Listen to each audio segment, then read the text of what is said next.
Kabayan, Kia Forte tayo, 2023 model. So bagong bumper, bago yung grill dyan, pati sa baba bago din. So bago din yung mga sira kabayan. So pito yung bago nito.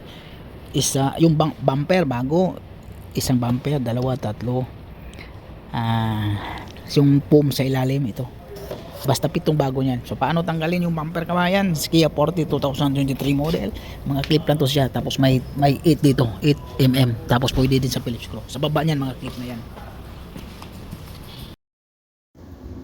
O yan, bago yung bumper, bago yung nickel, yung may silver yung kulay, bago yung grill sa taas, sa baba, tapos pati yung logo, yung emblem na Kia, bago din yan kabayan. Tapos yan, sa baba, mga clip lang sa lahat, sa baba. Walang bolt yan sa kabayan, walang tornilyo, clip lang, yun lang nagpapatibay niya. Tapos sa gilid naman, clip lang din yan. Tapos mayroong, tingnan mo, pwede tanggalin natin sa otso, pwede natin tanggalin sa Phillips screw. Tapos patakin mo lang yung sa gilid, sa bender, yung dugtungan, tanggal na yun.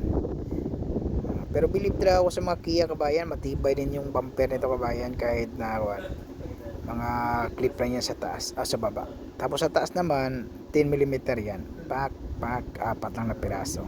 Tapos yun, tanggal na yan sa kabayan.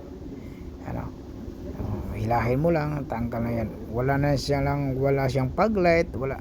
Pero mahirap tanggalin yung mga accessories ng kabayan. Hindi naman mahirap, madaming bolt. Tapos na yung Kia Forte kabayan. Yan. So, bago na yung kabayan na, pero bago yung grill, bago yung pati yung sa baba ito.